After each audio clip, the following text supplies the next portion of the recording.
Lynn Stout of the University of California at Los Angeles, welcome to the Faculty of Law at UNSW.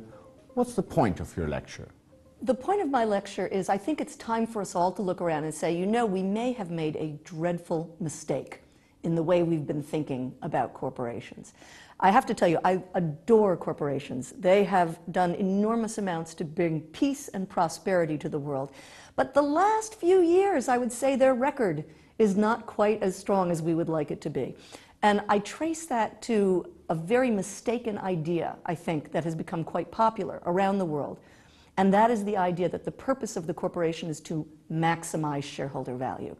I think it's time for us to re-examine that notion because it doesn't seem to be working out terribly well for shareholders or for anyone else. We have this entirely artificial notion of this hypothetical entity we call the shareholder.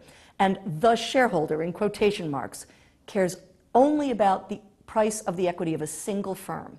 And of course, that being doesn't exist. Real shareholders are human beings.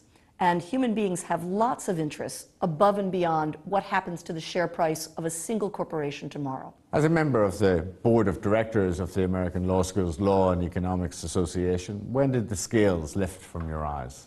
It took me about 5 or 10 years of being in the business world and teaching corporations to realize it turns out that's not what the law says.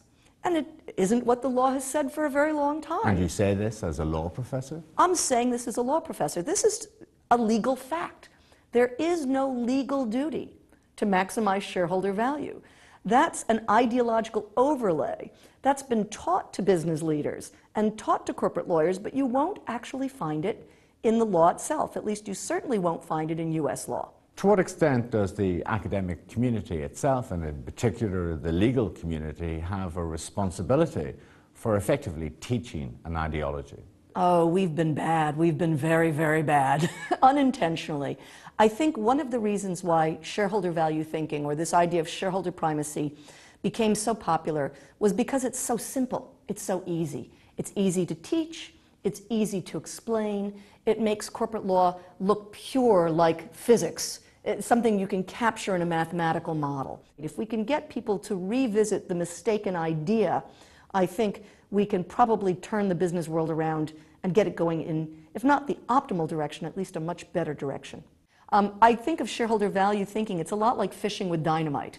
When you go out and you allow hedge funds and other groups to take positions in corporations and to profit enormously from bumping up their share price over a 2 or 3 year period, even though that harms the firm's long-term prospects, yeah, it's like fishing with dynamite. You get a lot of fish at first, but eventually you find there are fewer fish in the sea. Lynn Stout, thank you very much. Thank you very much for inviting me.